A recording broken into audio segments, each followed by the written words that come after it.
बावनकुळेंचे वादग्रस्त विधान. काँग्रेस फोडा, रिकामी करा.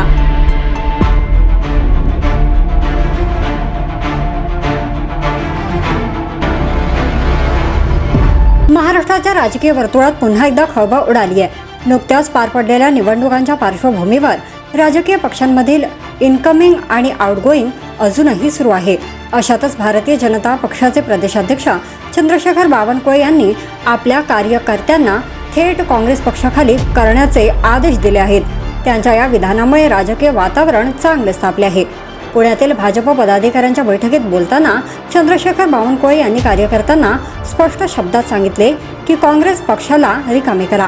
त्यांनी कार्यकर्त्यांना आश्वस्त केले की जर तुम्ही काँग्रेस कमजोर केली तर तुमचाच फायदा होईल. माझं काय होईल याची काळजी अजिबात करू नका. देवेंद्रजी आहेत, मी आहे, मुरलीधर मोहोळ आहेत, अमित शहा आहेत.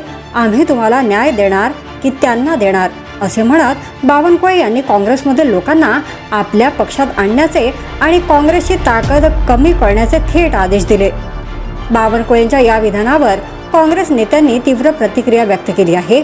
काँग्रेस नेत्या वर्षा गायकवाड यांनी बावनकुळेंच्या वक्तव्याचा खरपूस समाचार घेतलाय. काँग्रेस संपवण्याची गोष्ट त्यांनी करू नये. हा लोकांचा पक्ष आहे. लोक विचारधारेने जमले आहेत. लोकांची काँग्रेस प्रति श्रद्धा, निष्ठा आहे आणि आम्ही विचारधारेशी प्रामाणिक आहोत असे बोलणारे खूप आले. आधी स्वतःचा पक्ष सांभाळा असे म्हणत गायकवाड यांनी बावनकुळेंवर जोरदार हल्ला चढवला. चंद्रशेखर बावनकुळे यांचे हे वक्तव्य आता राजकीय भूकंपाचे केंद्र बनले आहे. विरोधी पक्षांकडून यावर तीव्र प्रतिक्रिया येत आहे. तर सत्ताधारी पक्षातील नेते यावर काय भूमिका घेतात हे पाहणे महत्त्वाचे ठरेल. निवडणुका संपल्या असल्या तरी महाराष्ट्रातील राजकीय वातावरण अजूनही पूर्णपणे शांत झालेले नाही हे या घटनेवरून स्पष्ट होते. या बातमीबद्दल आपले मत काय आहे कमेंट बॉक्समध्ये नक्की कळवा आणि अशाच ताज्या राजकीय घडामोडींसाठी आमच्या चॅनलला लाईक आणि सबस्क्राईब करायला विसरू नका.